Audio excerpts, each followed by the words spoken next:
ხა ევროპაზე ერთი რაც უნდა ვთქვა და ჩვენს კონტექსტშიც რო ვთქვა რა. ანუ საქართველოში რაც მოხდა ევროკავშირთან მიმართებაში არის რამდენიმე რამ. პირველი, დაიმსხვრა მითი, რომ ევროპარლამენტარი არის ღმერთი.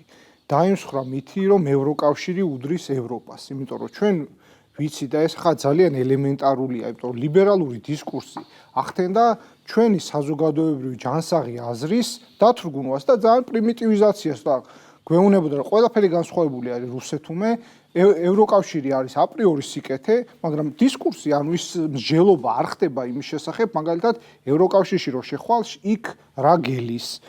რამდენად კარგია შენი ბაზრებისთვის, ანუ არის რაღაცა რელიგიური ხატსახე, რომლის ასე ვთქვათ, რომლის ადეპტები ქართველი ხალხის თვალში არიან ძალიან გაშავებულები. ეს არის ძალიან პრობლემური. ანუ რო გავაჩეროთ ახლა აი 10 მოსახლე, აი ჩავატაროთ ექსპერიმენტი, აი რა ბენეფიტები მოაქვს, ვთქვათ, ევროკავშირში შესვლას. ჩემი აზრით, ალბათ 10-დან 7 ალბათ ზუსტ პასუხს, ან მიახლოებულ პასუხს ვერ გაგწევს.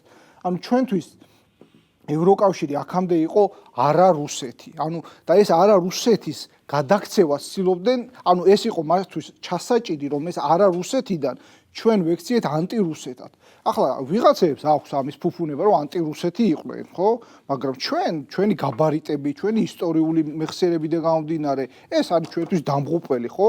იგივე ხა კომისია რომ მიმდინარეობს, იქ რაზე არის დავა, რომ შენ როცა ყავს რუსეთი, რომელიც რო რაღაცა წამოგაგებს იმ პროვოკაციაზე, ერგნეთის ბაზრობა არ უნდა დახურო, არ უნდა გააკეთო სიგიჟეები, ხო? მაგალითად კოდორის ხეობაში რაც გააკეთეს და ასე შემდეგ. და შევატარო დღევანდელ ხელისუფლებას, რატო ეგრე შეგვეძლო, გვეთქვა რომ გაგვეშვა ჩვენს უკრაინაში მებრძოლი დესანტი და გვეთქვა რომ რას ვიზავთ, რუსეთი ესეთი ოკუპანტია და ესეთია და რაღაცა, მაგრამ ის რო ოკუპანტია და დიდია და იმპერია და ძერჟავა რო შენ ამასთან ადაპტაციურად უნდა მოიქცე, ხო? იგივე ჩინეთის ასე ვთქვათ თან სტრატეგიული დაახლოება ახლა ბანკის თემებზე იყო ქალბატონ ათია თურნავასთან იყო შეხვედრა და მოსახლეობა ელოდება ხო რაღაც ამხრივად სიახლეებს. ჩვენ მთავრობა ამ შემთხვევაში საგარეო მიმართულებით აკეთებს სწორს.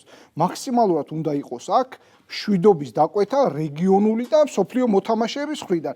ეს სხვა სიკეთესთან ერთად ქართველებს ერთმანეთის ხოცვის ასე ვთქვათ мотиваციას და სამოქალაქო ომის мотиваციას დაუწევს ძალიან დაბლა. ეს არის ძალიან კარგი. ეგ დაპირისპირება ჩვენთან რაც არის სინამდვილეში.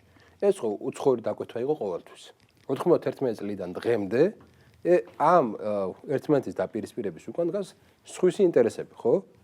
პირველად რაღაცნაირად გამონახეთ რაღაც გზა, რომ სიცხლიანი დაპირისპირებების გარეშე ჩვენი ეროვნული ინტერესები რაღაცნაირად გამოგვიყო და ადგილგვეყენებინა სხვა ქვეყნების ინტერესები ჩვენზე მაღლა, ჩვენი ინტერესების მაღლა.